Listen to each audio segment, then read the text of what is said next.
Buenas tardes. Buenas tardes a todos. Por favor, ¿me confirman si se ve la presentación?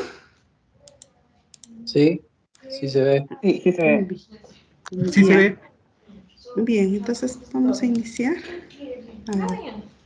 Bien, vamos a continuar. La semana pasada, discúlpenme, antes, por favor, no se olviden de registrar su asistencia. Les he compartido en el chat el link, el forms. A ver, lo voy a volver a compartir. Es muy importante, por favor, registrar su asistencia, porque si en algún momento hay alguna falta, alguna inasistencia, ya luego lo vamos regularizando o reforzando tal vez algunos puntos que no hayan quedado claros, ¿sí? Por favor. Bien, vamos a hacer un pequeño repaso. La semana pasada vimos lo que son procesos. Y voy a simplemente a recordar un poquito sobre el tema de procesos y por qué es tan importante. Les comentaba que a nivel internacional ISO adopta el enfoque de procesos en el año 2000. La norma ISO 9001 en la versión 2000. Ya se menciona de los procesos hace ya 21 años. Y bueno, todavía, por ejemplo, en países como los nuestros todavía estamos, digamos, dando nuestros primeros pasos en procesos, ¿no? Pero eso tiene una justificación.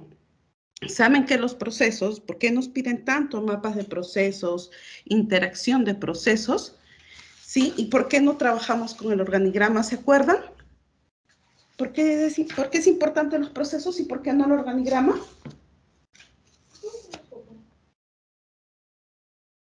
¿Sí se acuerdan? Porque sí, a veces cuando se trabaja por organigramas y por estructuras, algunas funciones, por ejemplo, no quedan del todo claras, ¿no? Entonces, Efectivamente. trabajar por procesos clarifica un poco quién es responsable de qué. Excelente, excelente, Yanni. Sí, así es. El tema de los procesos, por favor, nunca se olviden y ustedes como auditores tienen que tener presente siempre, que el tema de los procesos tiene como finalidad siempre identificar las responsabilidades. Ustedes cuando vayan a realizar una auditoría, ahora estamos en la OMC, pero mañana más adelante tal vez si el Minedu toma otras oficinas y se requiere hacer auditorías internas, ustedes fácilmente podrían hacerlo, ¿sí? Por una sencilla razón. ¿Por qué? Porque ya estamos nosotros entrando al enfoque de procesos y tomando los procesos como base para identificar las responsabilidades, que es el gran problema en todas las organizaciones públicas, privadas, hasta las privadas más grandes, tienen ese problema de responsabilidades. A veces van haciendo nuevos procesos, se nos asigna más trabajo y resulta que ya no estamos trabajando en un proceso, sino estamos trabajando en varios. Entonces, de acuerdo a ella, nuestra responsabilidad va a ir variando. Y si eso no está claro, generalmente va a significar siempre un dolor de cabeza. Entonces, cuando nosotros hablamos de procesos, efectivamente, como mencionó Johnny, es por el tema de responsabilidad. El organigrama siempre, siempre nos grafica las líneas de autoridad. Quien tiene la capacidad de tomar decisiones, ¿no? De asignar recursos. Entonces, en la norma nos dice siempre que tenemos que contar con una interrelación de procesos. Ese es el nombre que la norma nos da. Muchas veces, perdónenme, voy a sacar el WhatsApp de acá de mi computadora, porque si no interrumpe demasiado, discúlpenme. Entonces, en el caso del organigrama les decía que, bueno, es una herramienta así interesante, pero cuando ya trabajamos bajo el enfoque de procesos, más adelante nos damos cuenta que a veces los organigramas no calzan con la realidad porque no terminan de explicitar todas las responsabilidades que se nos asignan. Entonces, ese es un punto muy importante de los procesos. Por eso es que a nivel del Estado también les explicaba, y no sé si han podido ver, ¿no? Ya el interés de trabajar en en la Política Nacional de Modernización de Gestión Pública. Nosotros tenemos una política de calidad nacional inclusive. Entonces, esto de una u otra manera se ha ido disgregando a las diferentes organizaciones e instituciones de gestión pública y en el caso de Minedu tampoco es la excepción.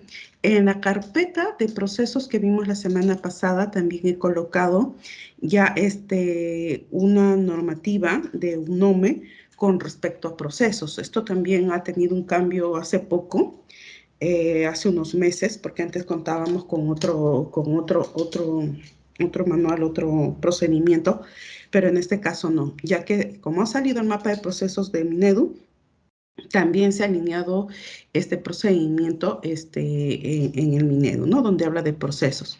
Está colgado en el Drive. Bien, también hablamos de liderazgo. Liderazgo es como tener, por ejemplo, un ovillo de lana, ¿no?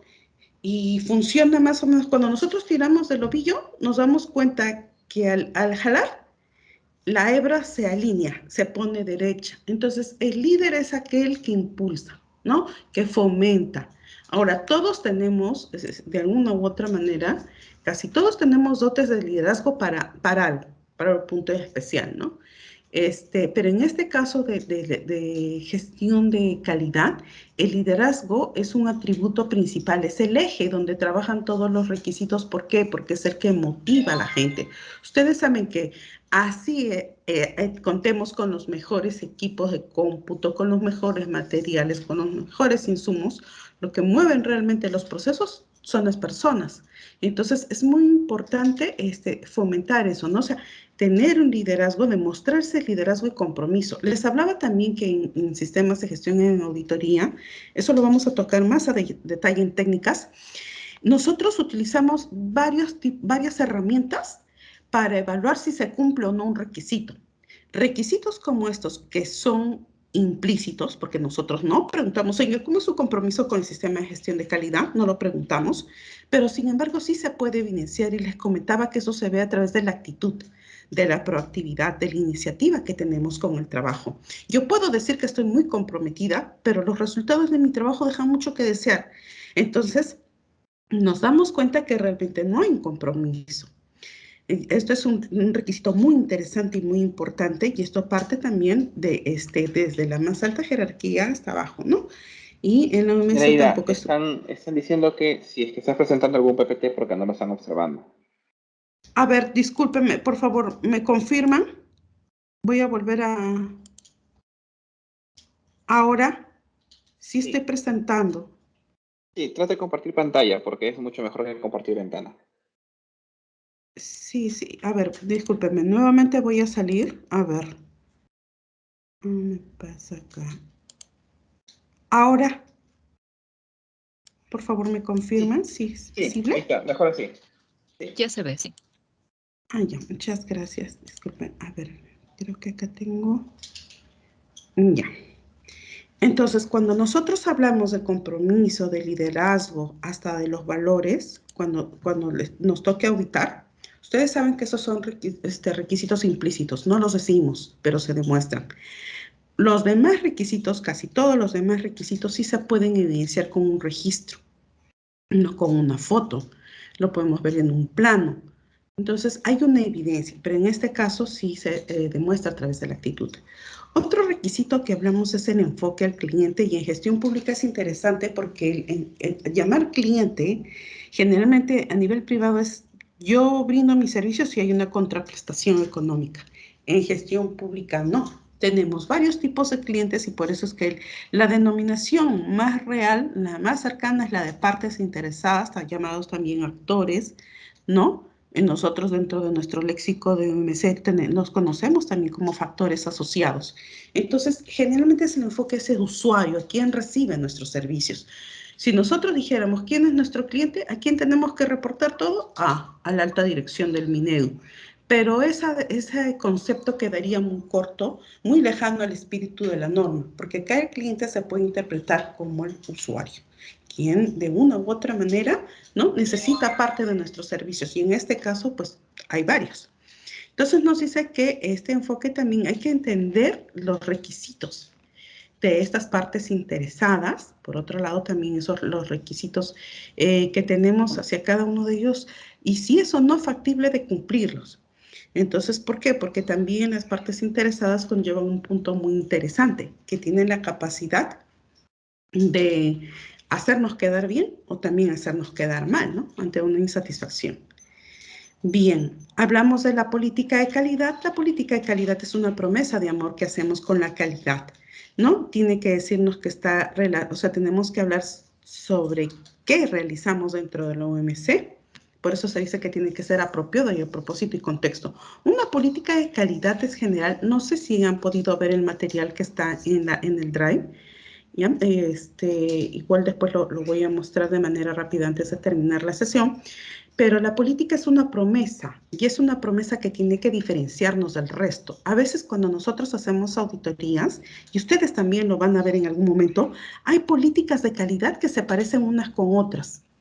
Entonces, lo mismo daría una política de calidad de una empresa que hace jeans o ropa o confecciona ropa que una empresa pues, que se dedica a hacer servicios de mantenimiento. Entonces, cuando ustedes vean políticas así que no son personalizadas, por ahí empezamos mal. ¿Por qué? Porque quiere decir de que probablemente es una falacia, ¿no?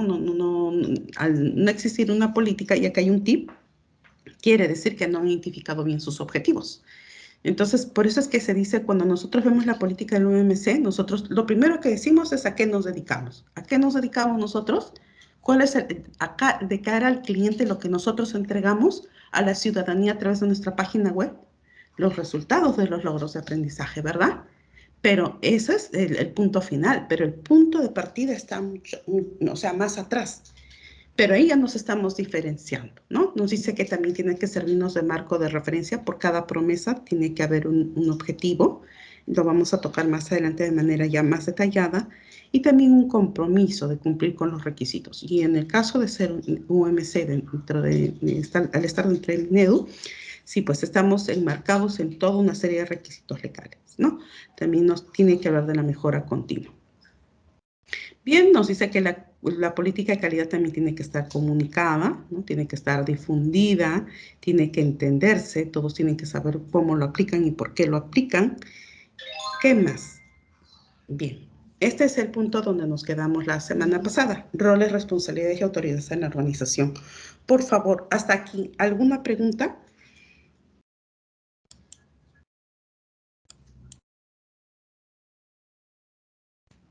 Por favor, si hay alguna pregunta, me avisan, ¿sí? Bien. Entonces, cuando nosotros hablamos, estamos en el número 5.3, roles, responsabilidades y autoridades en la organización, nos dice que la alta dirección, o sea, en este caso, tomando como referencia solamente el OMC, deben determinar las responsabilidades y autoridades para los roles pertinentes, ¿no? Entonces, ¿qué diferencia? Acá tenemos que analizar qué diferencia hay entre responsabilidad y autoridad. Y lo vimos también se relaciona mucho al tema de proceso, ¿no? La responsable es que la gente sepa hacer las cosas, se dirige a las acciones, mientras que la autoridad está enfocada a las decisiones. Quien tiene la capacidad, ¿no? De tomar decisiones, de otorgar recursos. Entonces, ¿qué son los roles? Los roles, pues son aquellos trabajos que nosotros desempeñamos sin que necesariamente sean, digamos, tengan el mismo nombre o estén relacionados directamente al nombre del cargo que tenemos. Hay una PPT que ahorita les voy a presentar y ahí voy a clarificar con ejemplos. Entonces nos dice que esto tiene que estar comunicado y entendido en toda la OMC. ¿Qué más? Que se debe asignar responsabilidad y autoridad para asegurarse que nuestro sistema es conforme con los requisitos de la norma ISO 9001, que los procesos de la OMC están generando y proporcionando las salidas previstas. Ya sabemos que nuestras grandes salidas son los resultados de logros de aprendizaje, ¿no? Que se promueve el enfoque a todos nuestros usuarios en la organización y que hay una integridad de nuestro sistema, ¿no? Cuando hay cambios. ¿Qué quiere decir? Que a veces cuando nosotros realizamos un cambio, a veces no nos enteramos de los cambios que se realizan y resulta que estamos trabajando con una información o estamos preparando alguna información y resulta que con los insumos, la información que estamos trabajando ya quedó desfasada porque se dio un cambio.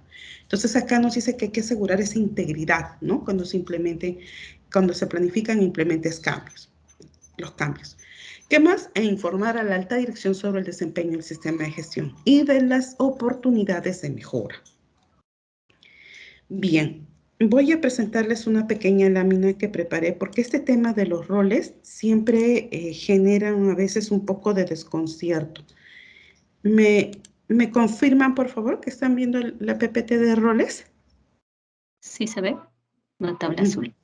Ya, perfecto. ¿Qué son los roles? Según el diccionario de la Real Academia Española, nos dice que es el cargo o función que alguien o algo desempeña en alguna situación o en la vida. Entonces, por ejemplo, tenemos a José. Su cargo es especialista senior en logística, ¿no? Es como que Nereida ya, especialista en procesos. Pero ¿cuáles son los roles? ¿No? Nos damos cuenta que en el entorno familiar, pues es un padre de familia. La autoridad es la cabeza del hogar, ¿no? Que está arriba en la más alta jerarquía, digámoslo así.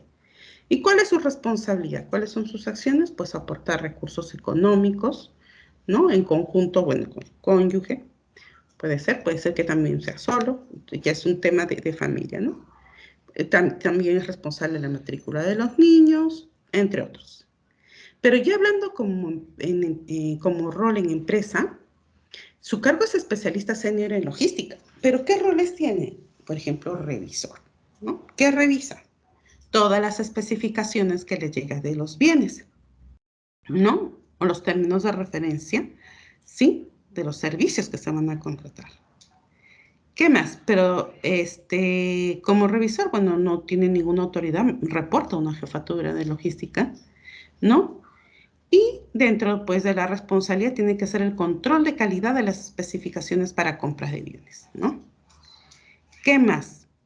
Tenemos otro rol, integrante del comité de selección, ¿no? Cuando las compras son, pues, significativas. Entonces, ¿allí tiene alguna autoridad? Pues, tampoco, probablemente. Es un integrante del comité de selección y el comité de selección solamente tiene una duración de tiempo muy breve. Termina ese proceso y ya, ¿no? Terminó ese rol. ¿Qué responsabilidad tiene? Pues la respuesta a las consultas de los proveedores concursantes. Pero a su vez también es brigadista de primeros auxilios. Se le ha nombrado brigadista de primeros auxilios, ¿no? Que no tiene nada que ver con el cargo que le han encomendado, con el cual le han contratado. Pero ahí es el jefe. Y como jefe tiene la responsabilidad de lograr que todos sus miembros trabajen de manera conjunta y estén preparados para afrontar cualquier situación de riesgo que se pueda presentar, ¿no? Por ejemplo, alguien se cayó, se rompió, no sé, pues se fracturó un brazo, ¿no? O en un sismo se desmayó. Entonces, como brigadista de primeros auxilios, también tiene una responsabilidad.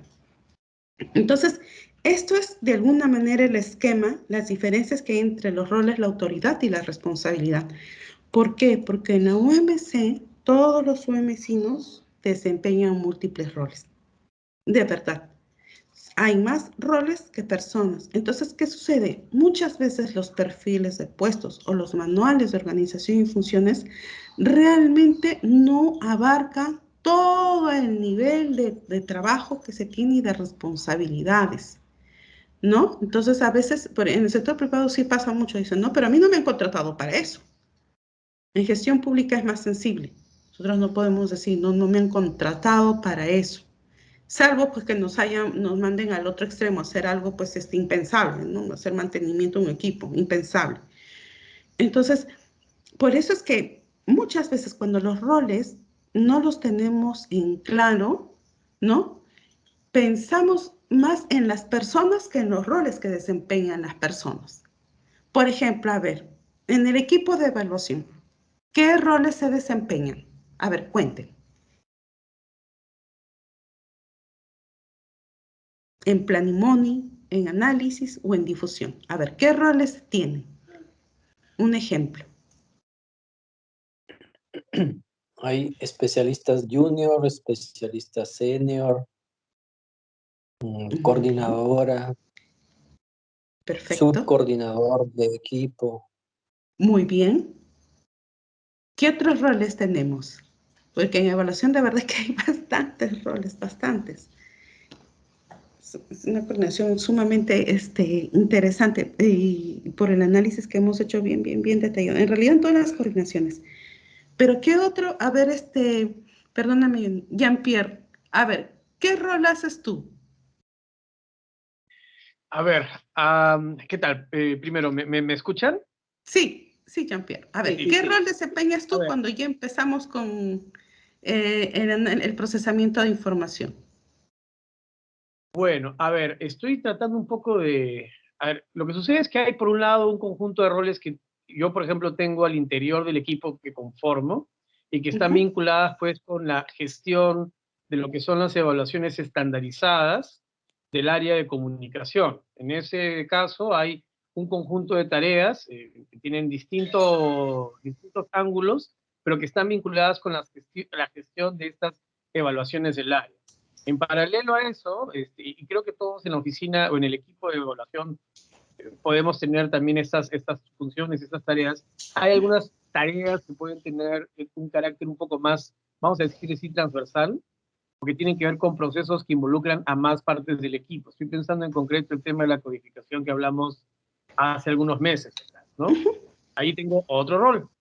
Pero, por ejemplo, también pueden surgir algunas actividades que podríamos denominar, o sea, que no están, lo que quiero decir es que hay tareas y roles que no están totalmente circunscritos dentro del área en la cual estoy, digamos, en la cual del equipo, del área disciplinaria en la cual funciono, sino que ya puede implicar un nivel de articulación mayor con otros de mis colegas, tanto en la propia coordinación de evaluación, como también en otros ámbitos de la oficina, ¿no? Perfecto. Es cierto, como dice Johnny y nos comenta Jean-Pierre, y al igual pasa en Plenimón, igual pasa en análisis, igual pasa en difusión y uso de resultados. Hay múltiples roles. A veces estos roles no calzan necesariamente con los nombres, ¿no? O parecieran que se distorsionan un poquito, pero en realidad los roles pues es un punto muy interesante porque permite evaluar todo el trabajo, todas las capacidades que tienen las personas para desarrollar determinadas tareas. Lo que es más interesante todavía en OMC es que hay una línea de carrera en cada coordinación, ¿no? A veces uno lo mira por fuera, ¿no? Dice, bueno, en Minero sí hay una línea de carrera, pero no, en la OMC internamente también hay una línea de carrera, como lo explicaba Johnny, ¿no? Hay especialistas senior, hay especialistas junior.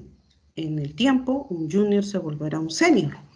Entonces, cuando miramos roles, a veces pueden estar muy relacionados también a las responsabilidades. Por ejemplo, ¿no? A veces hay roles de planificador, ¿no? ¿Cuál es su responsabilidad? Planificar. O elaborador, ¿no? ¿Y cuál es su responsabilidad? Elaborar. Revisor, ¿no? También se le puede conocer muchas veces como inspector, ¿no? Que hace la verificación. Acá permítame hacer una precisión. Revisar y verificar. Revisar es generalmente, por ejemplo, cuando yo tengo muchos documentos, ¿no? Y hago una constatación rápida y un poco general.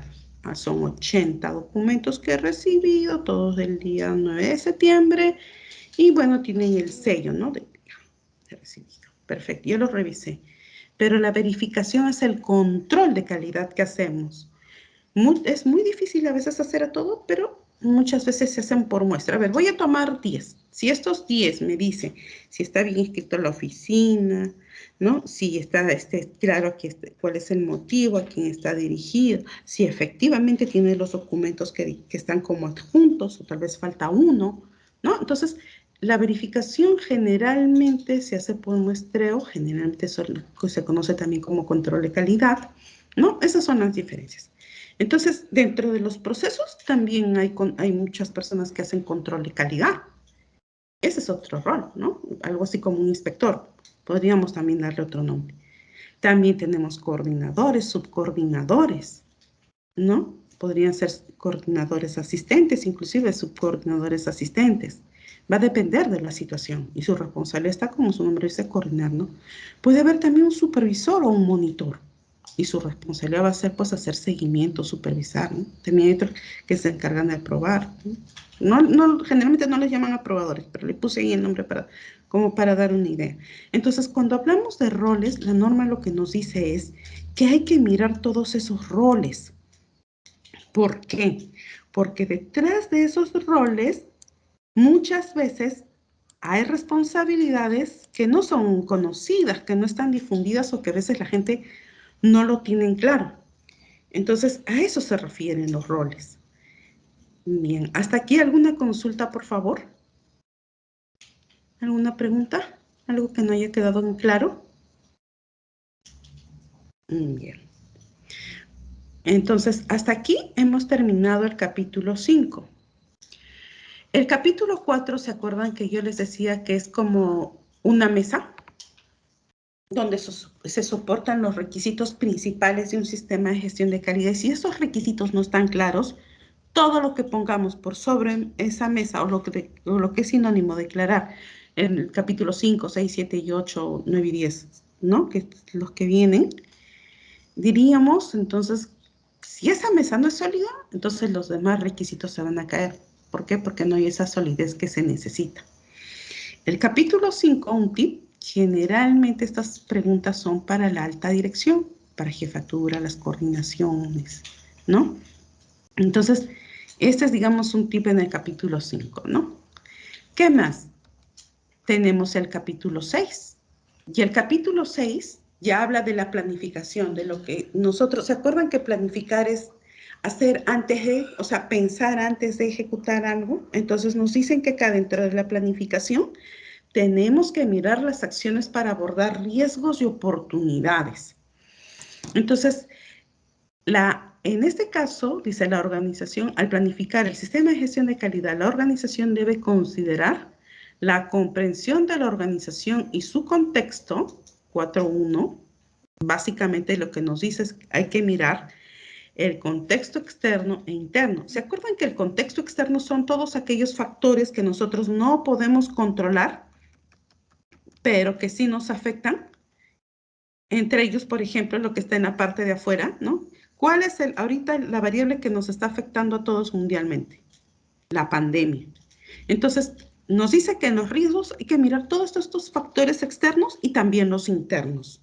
Eso es lo que nos dice. ¿Qué más nos dice este requisito? Que tenemos que también mirar el tema de las partes interesadas. ¿Quiénes son las partes interesadas? Pues cualquier persona, organización, institución que tenga interés, sea en el éxito o también en el fracaso de nuestro trabajo.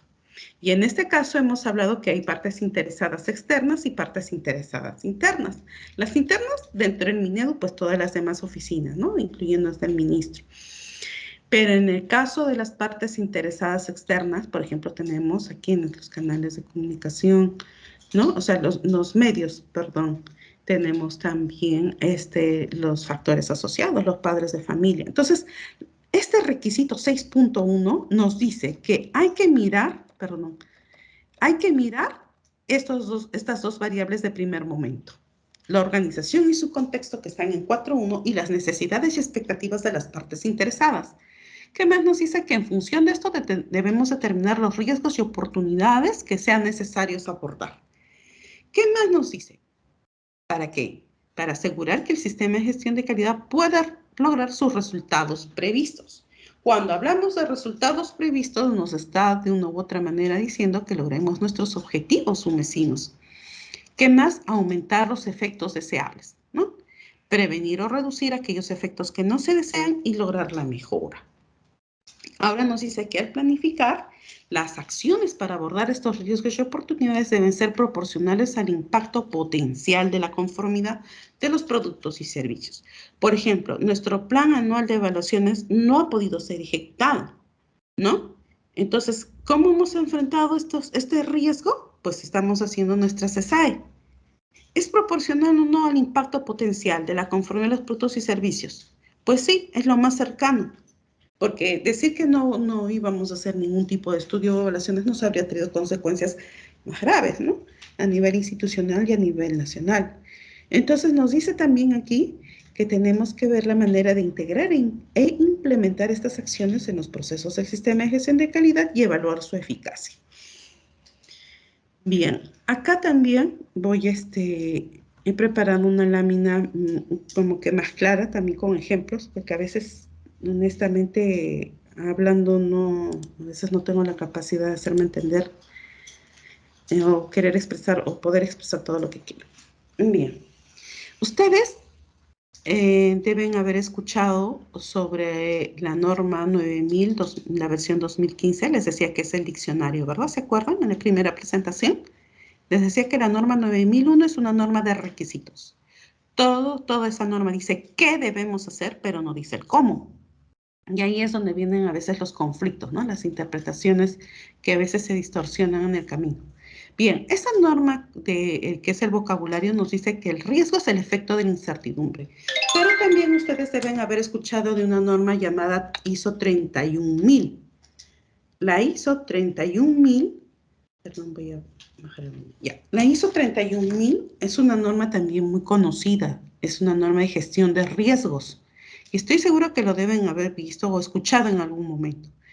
Esta norma también tiene una definición y nos dice que es el efecto de la incertidumbre en los objetivos. O sea, son muy parecidos los conceptos.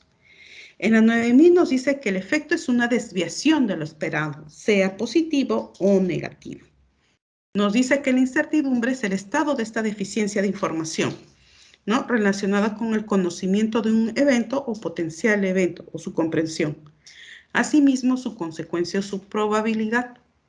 Y que el nivel del riesgo es una magnitud, ¿no? O sea, ahí sale un valor, donde nosotros lo expresamos a través de la combinación de las consecuencias del impacto por su probabilidad.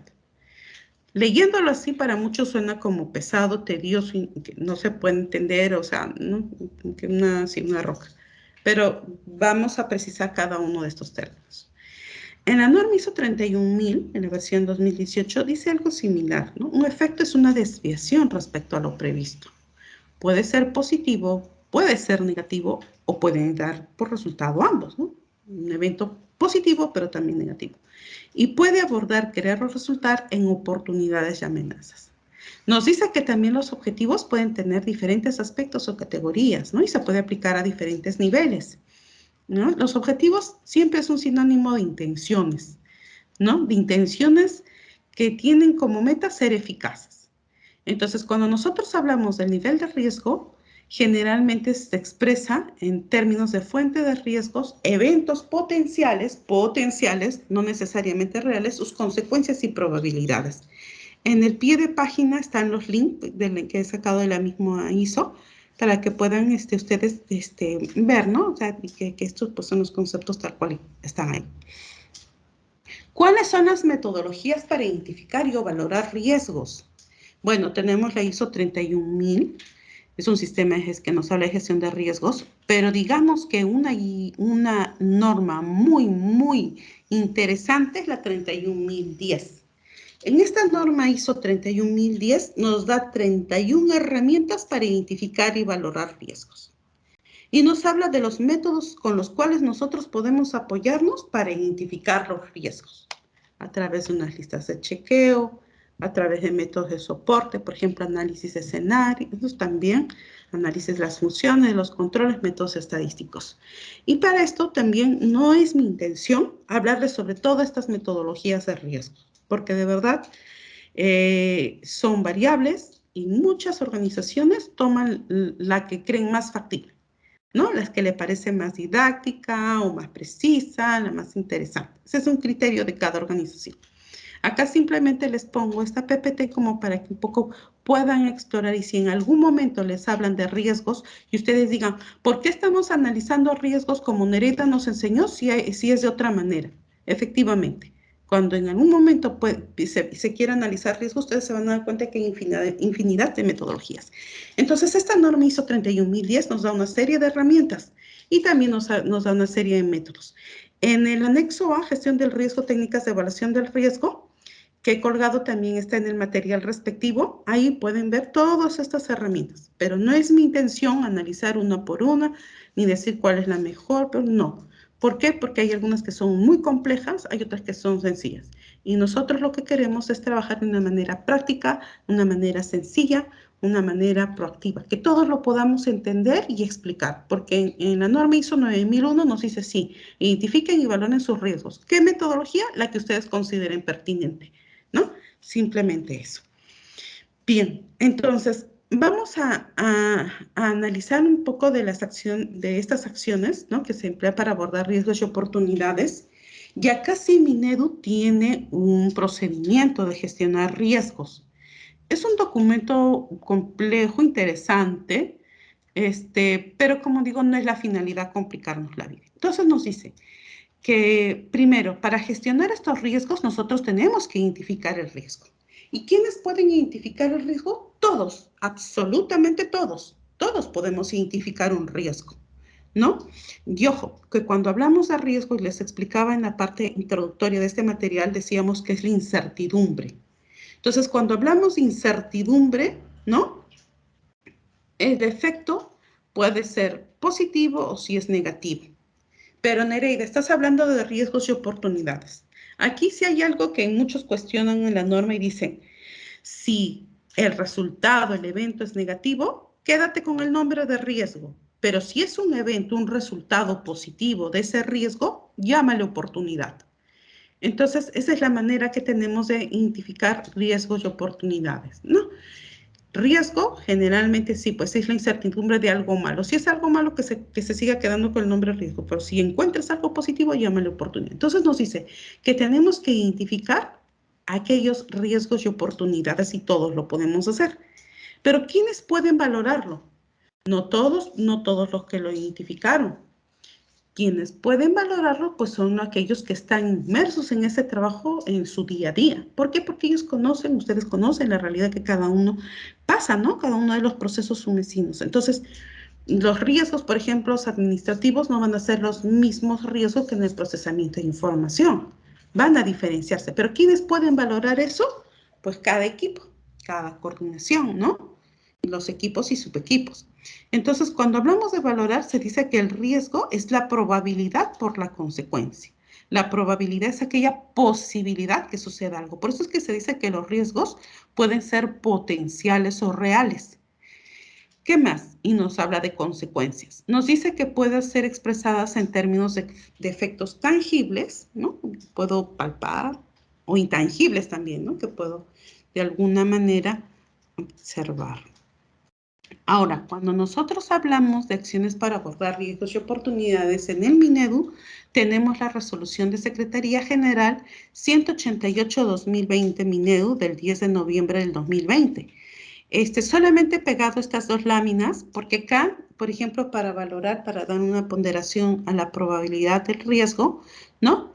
Se han determinado unos niveles y nos dice que es baja, ¿no? Y se le da un valor 4 cuando el evento puede ocurrir en circunstancias excepcionales o la ocurrencia del evento es una vez al año o muy baja probabilidad de ocurrencia. Entonces, acá ya se ha hecho un análisis de las probabilidades y se le ha dado una ponderación. Y en el impacto, que es sinónimo de consecuencia, también hay todo un tema de niveles, ¿no? De valoración. Impacto en la reputación o legal. Impacto en las actividades y también se habla de pérdidas. Entonces se dice, si ubicamos una situación que esté dentro de esta descripción, vamos a valorarla como baja, media, alta o muy alta, dándole una ponderación de 4, 6, 8, 10. Y nos dice que esta es la matriz de consecuencia, ¿no? Y probabilidad, impacto y su nivel. Nos dice que si es bajo, 4, ¿no? En consecuencia y probabilidad baja, 4, el resultado de 16 recae entre el parámetro de 16 a 24, que es un riesgo bajo, por eso está en verde. Si cae de 32 a 40 es un riesgo medio y de 48 a 64 es un riesgo alto. Y si es de 80 a 100, riesgo muy alto. Y acá se utiliza el código semáforo, ¿no? Porque generalmente cuando se hace este análisis, donde recaen riesgos muy altos o altos, es donde nosotros tenemos que poner mucha atención. ¿Qué más tenemos para comentar sobre los riesgos? En ese procedimiento que les mencioné, hay una matriz bien grande, como les digo, también compleja.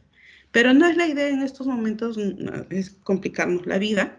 Así que he tomado este pedacito, por ejemplo, ¿no? Acá hay una descripción del riesgo. Podría no ejecutarse el plan de evaluaciones proyectados en el año, o sea, para este año 2021. ¿Cuál es la descripción? El plan de evaluaciones enmarca las evaluaciones a realizar en el año y necesita ciertos requisitos como la presencialidad de los estudiantes. El riesgo es que el mencionado plan no se llegue a ejecutar. ¿Cuál es el efecto? Negativo. ¿Cuáles son los riesgos inherentes antes de implementar un control? La probabilidad es alta, ¿no? O sea, no vamos a poder ejecutar pues nuestro plan presencial. Es muy alto. Entonces, ¿cuál es la consecuencia? Alta. Entonces, viendo las tablas anteriores, ¿no? En alto, por ejemplo, se le ha dado ponderación 8.8, acá no se ve, pero sale 8 por 8, 64. Nivel de riesgo inherente es alto. Pero ¿cuál es el control que estamos implementando? Nuestros estudios online. No se requiere presencialidad y así estamos gestionando nuestros riesgos. Ahora nos dice que después de esto también puede haber un riesgo residual. ¿Qué pasa si no aplicamos los estudios online? ¿No? ¿Cuál sería la probabilidad de no aplicarlo? Baja, puede ser 2, pues, ¿no? Pero la consecuencia de no aplicarlo es alta. Y nuevamente se vuelve a multiplicar y se vuelve a hacer el análisis. Ahora, en un sistema de gestión de calidad, cuando se hace por primera vez, nosotros tenemos que mirar todos estos riesgos, todos. ¿Por qué? Porque el riesgo residual luego, en la medida que se va analizando más estos riesgos inherentes, ¿no? Se empieza a ver si se aplicó o no se aplicó. Puede ser que proyectemos también un riesgo residual, pero generalmente se requiere mirar primero el mapeo de todos estos riesgos inherentes para trabajar la segunda parte, porque a veces hay riesgos que son de una u otra manera muy similares y hasta repetidos. Entonces, esta es la lámina que había preparado un poco para hacer el ejercicio de los riesgos y oportunidades. Y al respecto solamente precisaré que en la ISO 9001, nuestros requisitos nos dice que las acciones para abordar riesgos y oportunidades pueden incluir evitar riesgos, ¿no? No vamos a poder hacer evaluaciones presenciales, lo evitamos. Entonces, como trabajamos con un estudio online. Podemos asumir riesgos también, ¿no? Hay momentos en que nos ha tocado asumir riesgos para perseguir una oportunidad. Yo estoy segura que en algunos momentos dentro de nuestras evaluaciones, en lo largo del tiempo, y que eso usted no me dejará mentir, ha habido momentos en que se ha tenido que asumir riesgos porque no nos quedaba de otra. También nos dice que podemos eliminar la fuente del riesgo. Eliminar es bien complicado a veces, ¿ah? ¿Por qué? Porque muchas veces la fuente del riesgo, y en gestión pública sucede, de que esa fuente es externa. Entonces yo no puedo controlar lo externo, por lo tanto es imposible pues que yo elimine, ¿no? Es algo que esté dentro de mi control. También se puede cambiar la probabilidad o las consecuencias. Puede ser otra acción. Puede ser también que comparte el riesgo, ¿no? Tengo un proveedor y bueno, ya los dos asumimos el riesgo. Si algo sucede, bueno, los dos respondemos. También podemos mantener los riesgos, ¿no? De alguna manera es como asumir, se mantiene, no podemos hacer más y bueno, de eso sí tenemos que estar informados. Entonces, las oportunidades por su parte nos dice que pueden conducir a la adopción de nuevas medidas, ¿no? Nuevas prácticas, lanzamiento de nuevos productos, bueno, esto es para el sector privado, nuevos mercados, ¿no?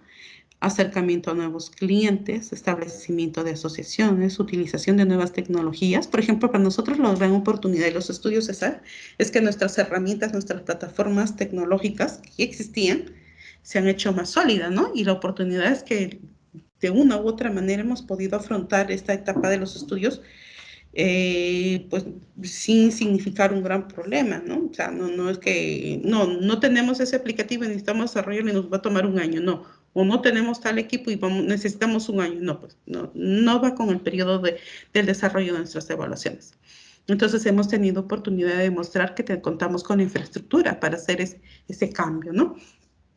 Y otras posibilidades deseables y viables para abordar las necesidades de la organización o de sus partes interesadas o de los factores asociados o de los actores, como quisiéramos llamarlos. Entonces, esto nos habla sobre riesgos. ¿Ya? Y hasta aquí, por favor. No sé si hay alguna pregunta. Por favor. ¿Alguna consulta? ¿No? Entonces, continuamos. A ver.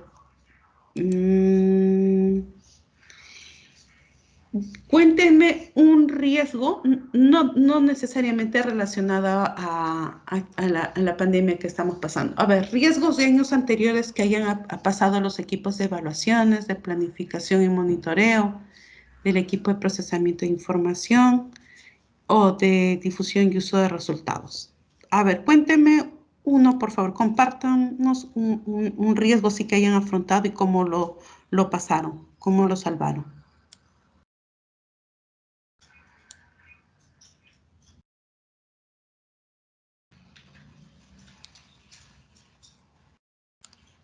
Johnny, ¿puedes compartirnos o Merly? A ver.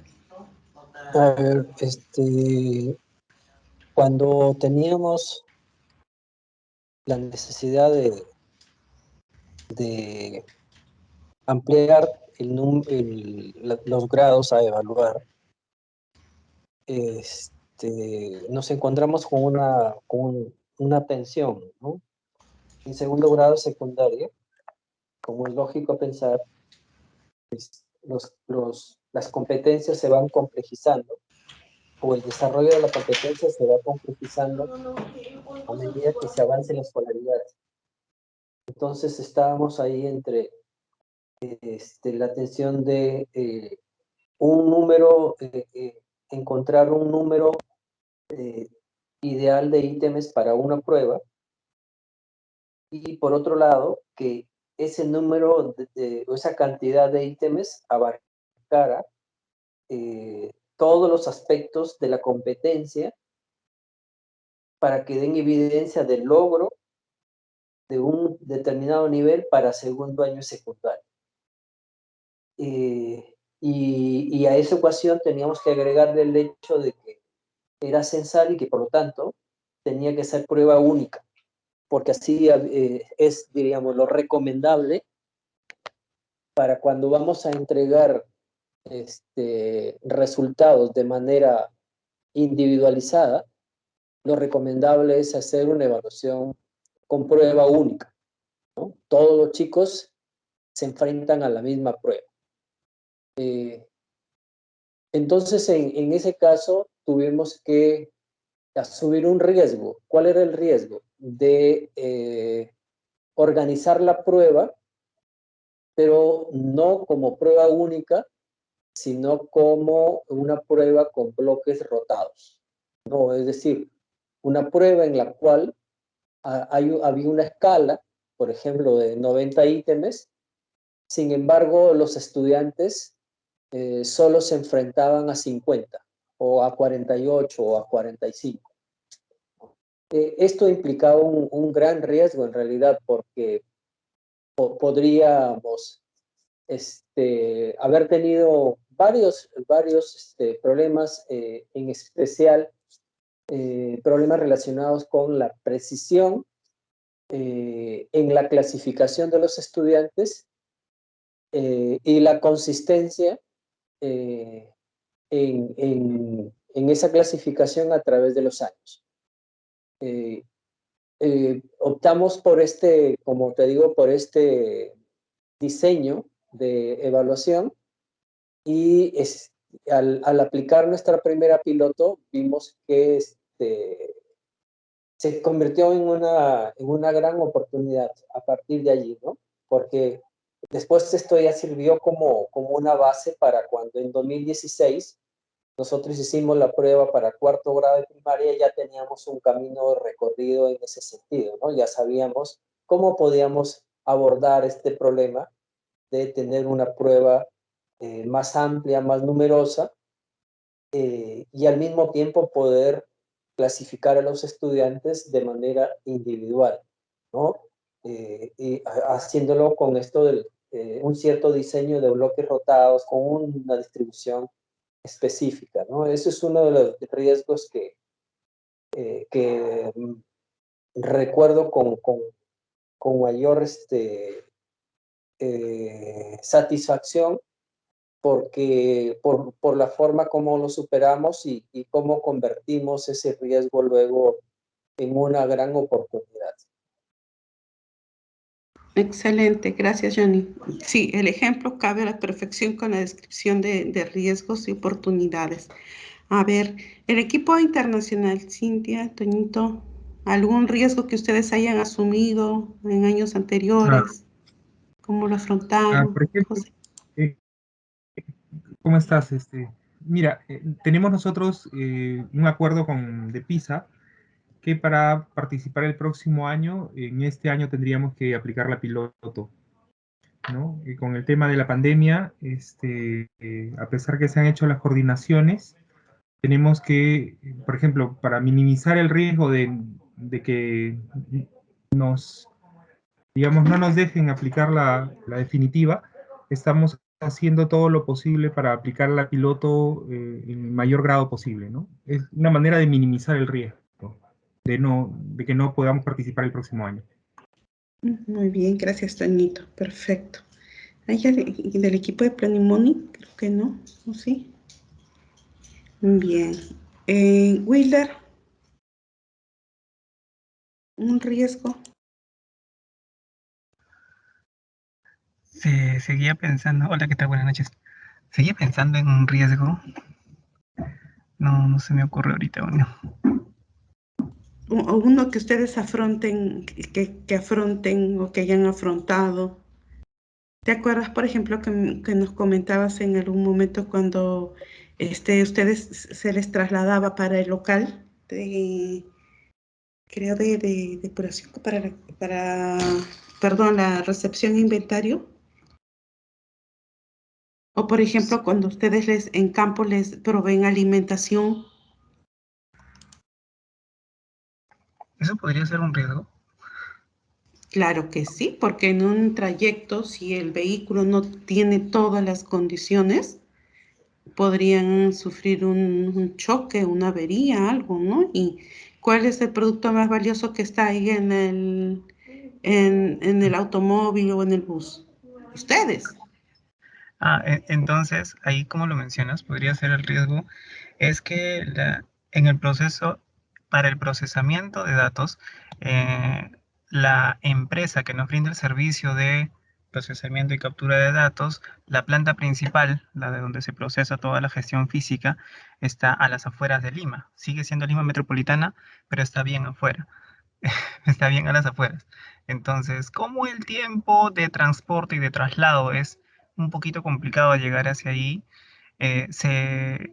aquí es como lo mencionas, este sería un riesgo, tanto para el personal que se traslada como para el personal que se contrata y el personal especializado también de la oficina que tiene que trabajar ahí necesariamente supervisando las acciones en la planta.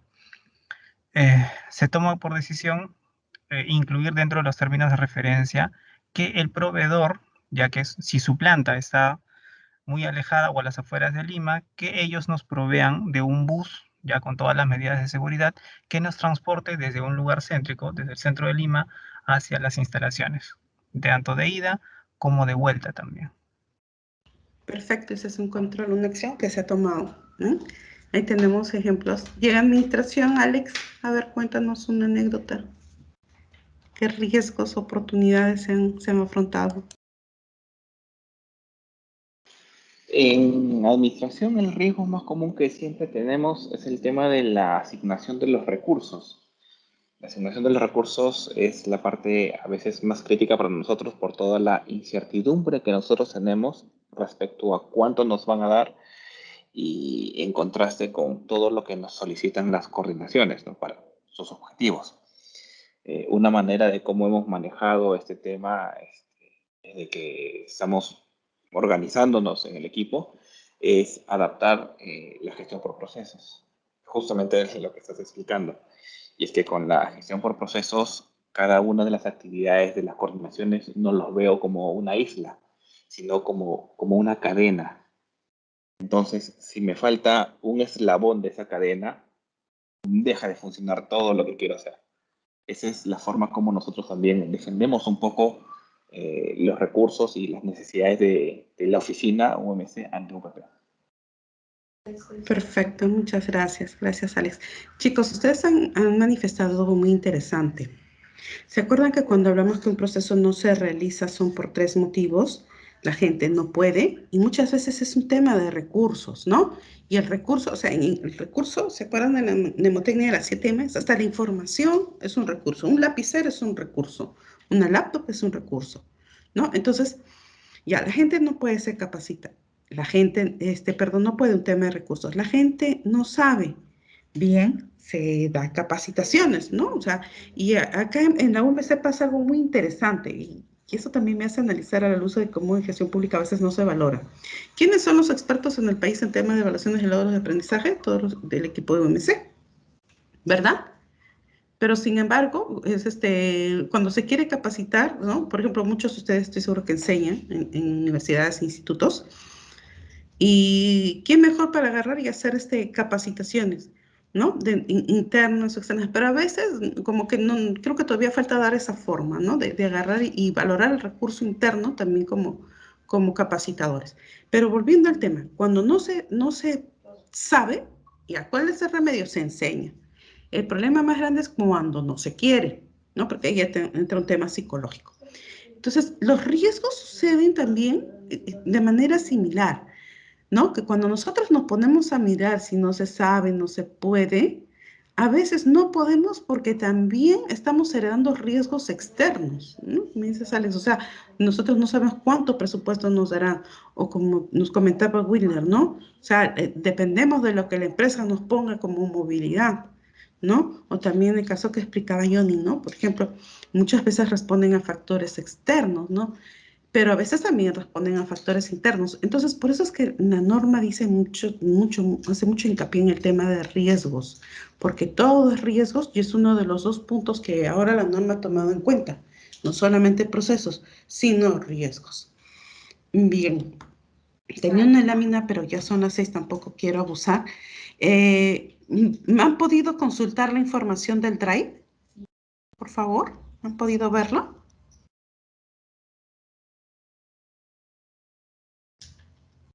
Ya.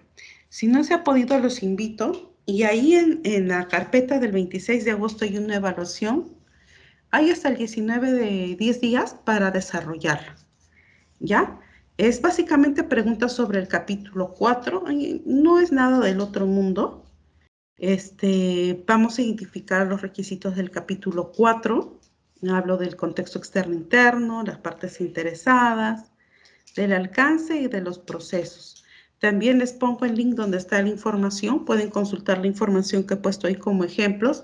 La idea es simplemente que lo analicen, ¿no? Y esa va a ser una evidencia de la verificación de eficacia de esta capacitación, que al final también se va a hacer lo propio ya cuando hagamos las técnicas de auditoría, que es el segundo módulo, terminando todo esto, y ese en realidad sí es pesadito, ¿no? Ahí es 100% práctica. Entonces, hasta aquí, por favor, no sé si hay alguna consulta, alguna duda, alguna sugerencia.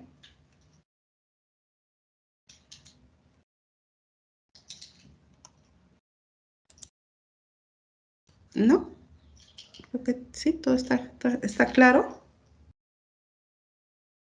Una consulta a título personal. ¿Los ejemplos que les estoy colocando sí son entendibles? ¿Les gustaría que refuerce algo más? No sé, que tal vez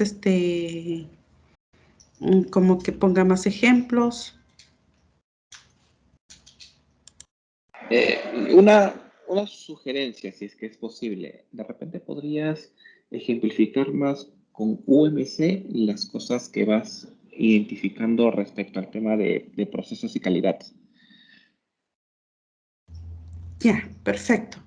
Está bien, sí. Ahí voy a ir viendo el tema de los procesos. En la evaluación que les he puesto, hay un punto, el punto número 4, que para que lo puedan desarrollar van a tener que guiarse y revisar también los procesos que he puesto. Como el tiempo es cortito, y para la siguiente voy a tomar unos minutos para agarrar y, como dices, Alex, clarificar más ese tema de procesos. ¿Ya? Por lo pronto, sí, por favor, miren la información que está en el drive. A veces por el tiempo no podría explicar todo. Sí, estoy colocando toda la información que he podido conseguir del mismo Minedu, ¿no? Sobre el tema de los procedimientos, de mapa de procesos Minedu, del procedimiento de riesgos. Y por favor, mírenlo, aunque sea por curiosidad. Y bueno, ya continuamos igual intercambiando opiniones. Y pues si hay alguna consulta en particular, por favor escríbanme, me llaman, me mandan un correo como ustedes gusten. ¿Sí? Muchas gracias, Naraida. Gracias, Alex. Gracias, Johnny, Wheeler. Gracias, Merly, Jean-Pierre, Alex, Toñito, Cintia. Gracias. Gracias, chicos, por el tiempo, por la paciencia. Fiorella, muchas gracias y nos vemos el siguiente jueves. Gracias. Ya. Gracias. Gracias. María. Muy bien. Nos vemos. Buen día. Gracias. Chao. Gracias. Muchas gracias. Hasta luego. Hasta luego, muchas gracias.